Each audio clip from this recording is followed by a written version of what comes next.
ভূতের লুকোচুরি পর্ব ২। পূর্বের পর্বে রায়হান তার মামার বাড়িতে বেড়াতে এসে লক্ষ্য করেছিল, পুরনো সেই বিশাল বাড়ির এক অংশ সবসময় তালাবদ্ধ থাকে।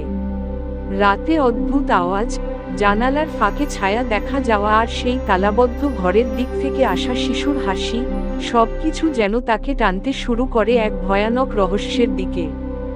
আমি নতুন নতুন ভূতের গল্প নিয়ে আসি।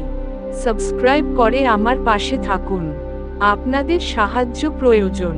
গল্প শুরু। এই পর্বে রাত প্রায় ৩টা, পুরো বাড়ি নিস্তব্ধ, কিন্তু হঠাৎ করেই রায়হানের ঘুম ভেঙে গেল। সে বুঝতে পারল, কোনো অদ্ভুত শব্দ আবারও সেই তালাবদ্ধ ঘরের দিক থেকে আসছে। খিল খিল করে একটা শিশুর হাসি, একেবারে কাছে থেকে যেন। সে ধীরে ধীরে বিছানা থেকে উঠল, কাঁপা কাঁপা পায়ে দরজার দিকে এগিয়ে গেল। বারান্দায় পা রাখতেই সে দেখল, তালাবদ্ধ ঘরের দরজাটা আধা খোলা, অথচ সারাদিন সেটি শক্তভাবে বন্ধ ছিল।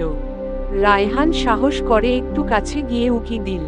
ঘরটা অন্ধকার, তবে এক কোণে যেন একটা ছোট্ট ছায়া বসে আছে। হঠাৎ সেই ছায়াটা তার দিকে তাকিয়ে হেসে উঠল। এবার স্পষ্ট দেখা গেল, একটি ছোট্ট মেয়ে শিশু, কাঁধ পর্যন্ত কাটা চুল, মুখে অদ্ভুত নিষ্পাপ কিন্তু ঠান্ডা হাসি। তুমি কে? রায়হান জিজ্ঞেস করল। মেয়েটা কিছু বলল না, শুধু হাত ইশারায় তাকে ঘরে ডাকল। রায়হান যেন মন্ত্রমুগ্ধ হয়ে ঘরে ঢুকল। মুহূর্তেই দরজাটা প্রচণ্ড শব্দে বন্ধ হয়ে গেল। আলো নিভে গেল, আর পরক্ষণেই সেই শিশুর কণ্ঠে গলা ফাটানো কান্না শোনা গেল। আমাকে লুকিয়ে রেখেছিল, এখন আমি খেলবো তোমার সঙ্গে।